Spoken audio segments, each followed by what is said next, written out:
All right, so I wanted to make a part 2 to my previous video talking about gatekeeping, and I want to show an example of what it looks like to actually do gatekeeping right.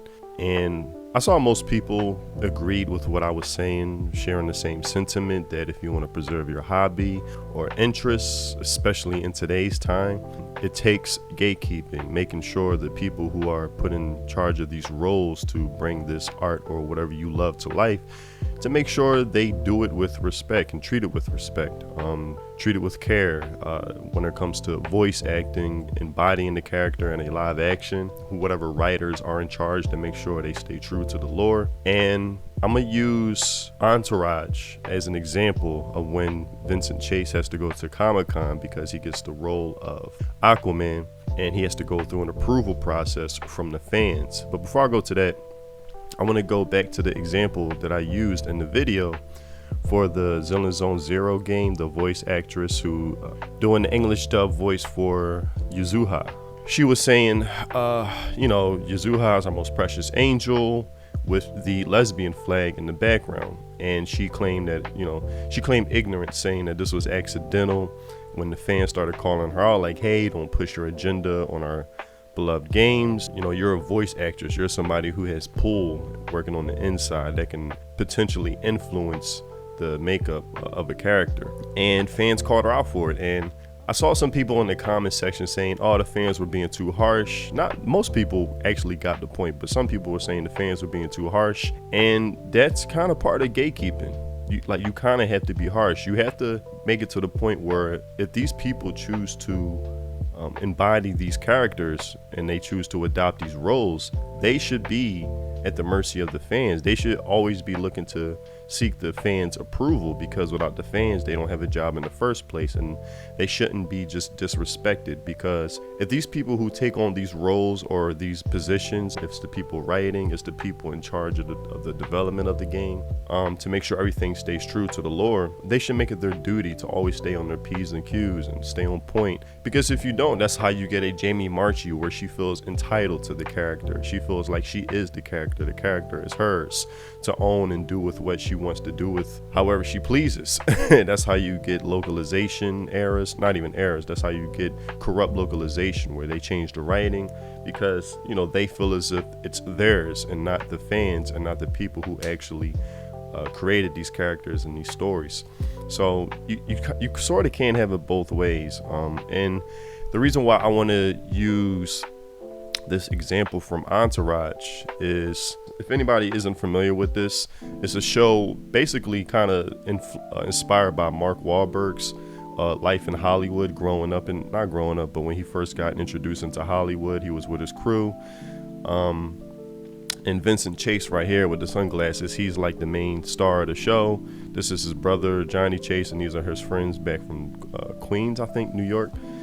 And basically, he's like the new kid in town in Hollywood. He's trying to become a superstar, and he gets the role of Aquaman. And this is back in 04, 05, when superhero movies just weren't as popular as they are now. He has to go to Comic-Con to sell the movie. And back then, like, Comic-Con was very niche. It wasn't mainstream. The type of people that come to Comic-Con, I'm trying to find some footage. The type of people that go to Comic-Con are like real diehard fans. People, who go to the comic book store every week to get the newest issue. They're buying figurines. They got posters everywhere. Like, these are truly true fans where you have to get their approval. Where, Comic-Con now it's not filled with a bunch of, cosplayers who probably don't even know the characters they're cosplaying as, and a bunch of people who show up, influencers who show up and do those typical interviews. What's your favorite anime? What's the trope you're tired of anime? Those people, just basically content farmer. Which is understandable, but it welcomes a lot of non-fans and a lot of opportunists. But back then, Comic-Con was like, if you went to Comic-Con, you were a fan. So I wanted to show this example real quick of what it looks like to gatekeep. Because I think it's important for people to get a proper perspective of what it looks like, because we live in such a time where everything is so feminized, where you know, the feminine way is to welcome all, you know, be inclusive and have no standards, and everybody should be welcome to, you know, be a fan of this and open the gates for everyone, you know. Where the masculine way is standards, accountability, boundaries, drawing a line, maintaining integrity, you know, shit like that. And I think we live in such a time where it's like, no, let's not judge anyone or whatever, and, you know, make sure, you know, everybody can be a fan of this. And the minute you see any type of masculine standards being put on anything, it's considered shocking because we're so foreign to it, because for decades we just haven't had it like that. So when people, you know, in the comment section saying they were being, you know, harsh to her, saying, you know, like, hey, don't do this to our character, and she claimed ignorance, she apologized but still wanted to keep the post up, saying, well, if I delete the post, it's going to offend this demographic of people who are gay, so I'm gonna keep it up.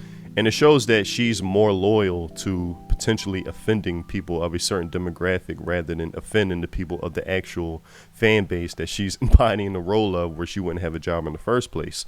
It wasn't always like that. Like, actors should be always not on the defense, but always making sure, like, whenever they post or speak anything related to these characters, that they're always on point. They should always make sure, like, oh wait, is this something the fans would approve of? Rather than, well, I don't care if the fans approve or disapprove of it. You know, basically the Jamie Marchi mentality, where if you offer any type of feedback or criticism, she'll basically just call you a Nazi, and so, oh, you're only mad because you don't get laid, when these are people who have a relationship and an attachment to these properties. And if you don't gatekeep, I guess what people were saying, oh, they were being too harsh, you get a Jamie Marchi. I bet you, I said in the video, she will think twice whenever posting about this character again. And that's the beginning stages of gatekeeping, to, you know, make sure whoever is working on these properties to keep them in check. Like, yo, don't fuck with our shit that we love. Like, if you're going to take on these roles, treat it with care and respect, and stay true to the Lord. I want to show this clip when they go to Comic-Con. Vincent, he gets the role of Aquaman, and in order to sell this movie, he has to go to Comic-Con to do interviews and basically get the approval of the fans. And there's one person he has to do an interview with who has this massive website where this guy, if he doesn't believe you're going to do this character justice, he gives you a bad review, he could basically tank your movie. But if you get his approval, your movie is like a guaranteed success. So, Shauna, you spinning a little story how the Chase brothers are conquering Comic-Con? Johnny Chase. How are you? Guys. Vanessa! At Comic-Con, Shauna? I think I'm Johnny's brother. Yeah, so I wanted to show that. So Vincent, basically the younger brother here, he's the movie star. Everybody knows him, like, in the mainstream world, where his older brother did a show like I think a decade and a half ago. It was very, very popular amongst a niche fan base. So when he goes to Comic-Con, he's actually more popular than his younger brother, who's the actual movie star. That's why he says and it shows you the dynamics of the type of fans that are at Comic-Con. These aren't mainstream fans. These are niche fans that once they are invested into a property, you can become more of a celebrity in their eyes versus somebody who's an actual movie star. So that's when he says, when I'm at Comic-Con, I think I'm Johnny's brother rather than the reverse. You've got the R.J. Spencer interview at 2 p.m. He thinks he's Mike Wallace, so he may throw you a hardball or two. I might get some tough questions this weekend also. So I wanted to show that because whenever at Comic-Con, you know, these are the type of fans that want to make sure you like know the lore of the character in the world that you're playing the character in. So he even says, like, every year he goes to Comic-Con, fans will test him with questions about his own character. So he has to make sure he's always on point to not slip up or, you know, say anything in contradiction to the character and the lore of the world. Because that's the type of thing, that's gatekeeping. See, there's not a sense of entitlement like, well, I can do and say whatever I want and you better fuck with me regardless. It's the other way around. Like, it's no, let me always make sure I'm on point when embodying this character that the fans love. Hey, listen, this guy's got a website that gets 1 million hits a day. He can sync a movie faster than Steven Dorff. And what his publicist, like lady here, she actually gives him talking points. So she gives him a notebook full of talking points that he has to memorize, right? Good. Here's some information on Aquaman, just in case you don't know anything about it. Oh yeah, he's a strong swimmer, right? Vince, Mandy, 3 o'clock. Like, he has to do his homework. He has to study the character.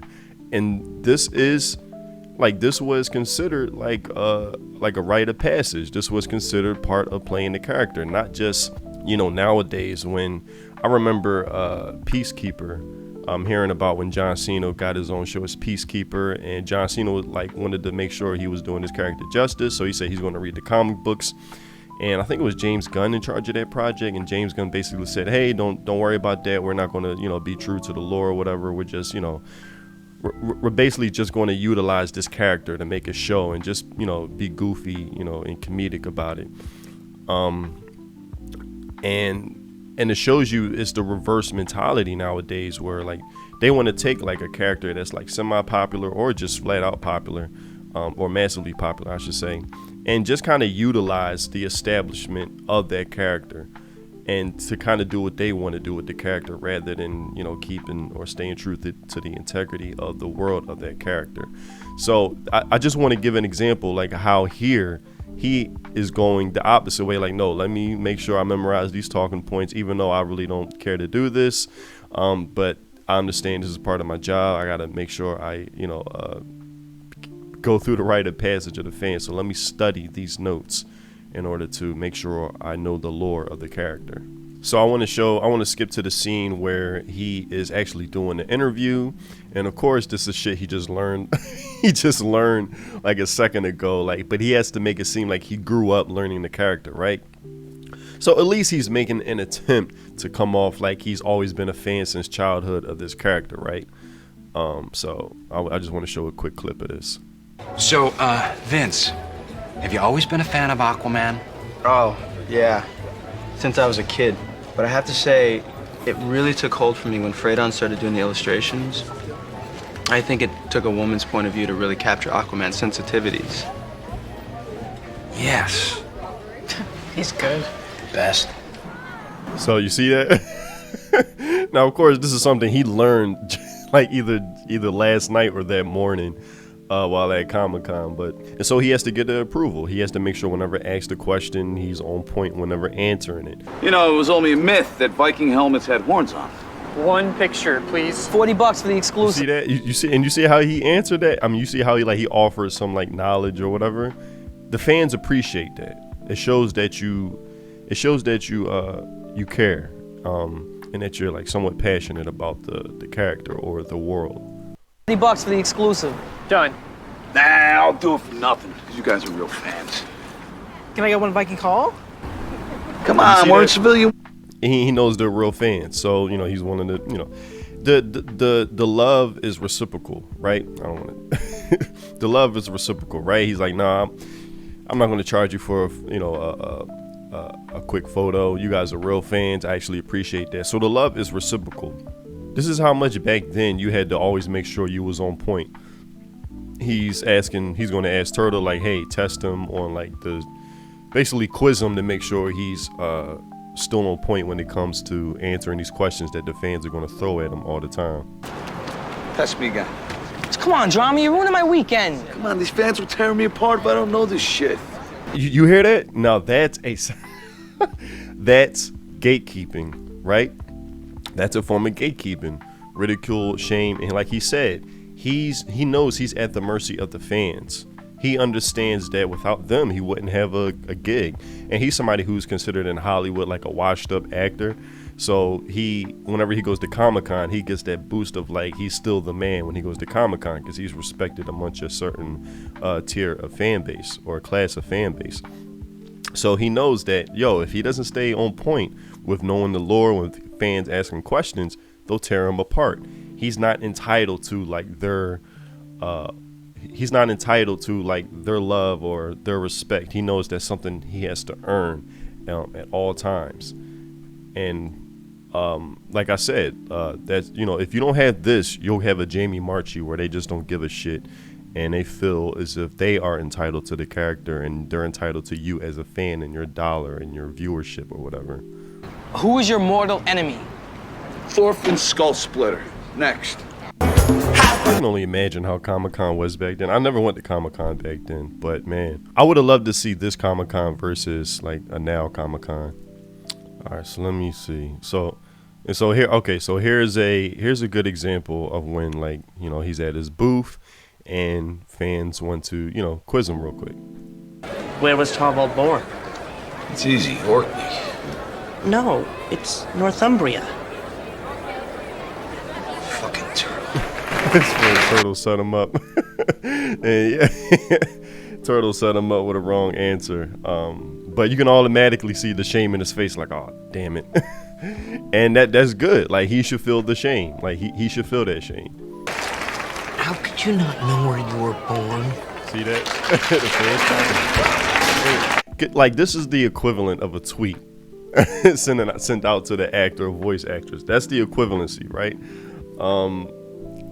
But, you know, a lot of people nowadays, well, yeah, there's a big bulk of people nowadays like, oh, well, you shouldn't do that, and man, stop being, it's considered weird to gatekeep and you know, be like somewhat of a purist.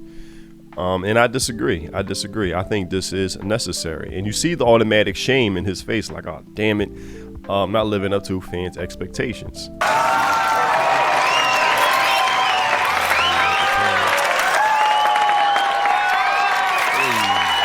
Hey, Inuyasha. I think is that Inuyasha, right? Yeah, they're going. Yeah, Inuyasha. Yep. Look at that. Yeah, so those are the type of fans you have to expect to encounter, man. And I think it's necessary. So, like I said, if, like, back then, like, you know, when Logan, see, that's how he's synonymous with the character. When Hugh Jackman got the role of Wolverine, you can tell this dude was passionate about playing that character and making sure he does it justice. Like, man, I wish I should have brought up an interview with him where he talks about, like, the seriousness he took that role when playing Wolverine, like, as far as his workout routine, his diet, his mannerisms. I'm like, it's the reason why I said Logan first and not Hugh Jackman, because he's so synonymous with that character. And he's the type of character that earned the right to say, this character is mine. But at the same time, he's the type of person that would never say that, what makes him even more worthy of that character. Like, you know, he even though he's kind of earned that arrogance to say, like, this character is mine and nobody else should play him, he's not the type of person that would do that, which makes him the right person for that role, where you get somebody like Jamie Marchi, where, like, they feel entitled to the character, like, this is theirs to do whatever they want with it and not to do it justice to what the fans expect of them. And like I said, this voice actress Kimberly that's playing Yuzuha for this game, when she got checked by the fans, you know, some people in my comment section saying they were a little bit too harsh. You got to understand, like I said, when Hugh Jackman took on that role, he made sure he was going to get the fans' approvals and prove that he was the right person for this character. Same with Ryan I was about to say Ryan Gosling. Ryan Reynolds when playing Deadpool. This is a character he wanted to play since when he first got into Hollywood, and he had to, like, fight to get that movie made because Fox, I think it was Fox, right? They didn't trust that this character was going to be as successful on screen, because it's not like the most popular character, Deadpool. You kind of know about him through, like, a peripheral of other characters, right? But he proved the studio wrong, and he showed how much there is a fan base for this character. And, you know, he made sure, I remember there's an interview with him and Hugh Jackman where he said, like, he practiced with the mask when he first got the role of the first movie. He practiced with the mask in the mirror to make sure certain expressions can be felt even through the mask. Like, those are the type of actors you want playing these roles where, you know, they are humbled by just even getting the chance to play these roles, where you get somebody like a Jamie Marchi that's like, no, I'm gonna do whatever I want, and if you try to criticize me, basically it's because you can't get laid. Not treating the fans with the respect that is deserved. And you got somebody like her, where, you know, like I said, I bet you now she's going to think twice about posting anything related to this character, because she knows she's going to get the backlash if she isn't accurate or, you know, on point with the lore, or trying to do anything that is even an inkling of trying to change the makeup of this character. And I think it is disrespectful to not, you know, delete this post. Like, apologize. At least from what she's saying, it's disrespectful to not delete the post, because it shows your allegiance to, I'm making a meta point, that you're more concerned with offending this group rather than offending the actual fan base of the game you're employed to embody. And while she did apologize, I think it's still disrespectful, and people in my comment section were saying no, they were a little bit too harsh, and somebody said they doxed her. Listen, I'm not, of course don't dox, like I'm not, of course I'm against that, but the point still stands. Like, no, the backlash was warranted and valid. Fans don't want to see, like, especially after the past decade or so, where so many fans have seen their favorite characters and stories just be infiltrated by normies and activists, where the lore is now completely changed, where you get characters that are race swap, gender swap, sexual orientation swap. So people had a point due to pattern recognition over the past decade to be like, yo, what is this? What are you doing? Like, stop this. Because they've seen it done 1,000 times up until this point, where they like, yo, what is this? Where, she claimed ignorance, like, oh, I didn't know, this was the lesbian flag, even though she picked this picture out of so many. Like, it's okay, that's a huge coincidence there. But no, the backlash was very warranted, and like I said, you need to do that more often. Like, Pass me again. Come on, drama, you're ruining my weekend. Come on, these fans will tear me apart if I don't know this shit. That's important, man. I respect that. And it shows you the attitude back then of, like, how this shit operated. So yeah, so that's like I just wanted to give an example of like what gatekeeping looks like, and just the difference of attitude when these actors or people were playing these roles. They always made sure the fans were to be respected. They were always made sure they had to seek their approval at all times, because without them, they have no jobs. If you don't do this as fans, give backlash when it's warranted, that's how you get a Jamie Marchi, So what happened with this example was completely warranted. I agree with it, and I'll just leave it at that. So yeah, man. All right, so I'm gonna just leave it at there. I know this is gonna be a long video, but I just wanted to make a response to some people not getting the point in the chat. And some people say, like, gatekeeping is harsh, and the thing is, it's supposed to be harsh. But for those that don't, say goodbye to your fandoms. Say goodbye to the properties you love. Whether it's Warhammer, Lord of the Rings, of course Marvel, DC, whatever. These properties get easily infiltrated, where they try to reimagine the lore from the beginning to say, oh, well, this is how it actually was. You just didn't know this, fans. Like I saw that with Warhammer, with Space Marine 2. Like, Space Marine 2, the video game, actually brought normies in, but in a good way. Like, it actually encouraged, like, Space Marine 2 was such a good game that when certain normies picked it up, they were so fascinated by the world of Warhammer that it encouraged them to go and discover more of the lore outside of the game. So that's a good, like, it sparked so much interest where fans were willing to go out of their way to learn more about the lore. And those are the type of fans you want. Versus, I know in the Amazon show that Henry Cavill, I think, is still doing, maybe not. They got infiltrated by activists where they try to. I'm vaguely familiar with Warhammer the World, right? 40K. So I know there's only male custodies, if I'm saying it correctly, and due to activists infiltrating that fandom and wanting to, for the sake of representation, for the Amazon show, they tried to say, like, oh, but there are female custodies, or you just didn't look at it this right way. It always has been like that. Where the fans are like, no, it's not. Even women fans, like, they were like, no, you're changing the lore just for the sake of to get representation in the show. And the fans, I think, did a pretty good job with gatekeeping. I mean, Warhammer does a good job at gatekeeping itself, because I said this in my past live stream, it's a huge investment to actually get into that fandom, because those models and those figurines, like, to make those models, that costs a lot of money. So it sort of gatekeeps itself. Like, you ain't just going to be a willy-nilly fan of Warhammer. You actually have to invest not just your time, but financially, to be in that fandom.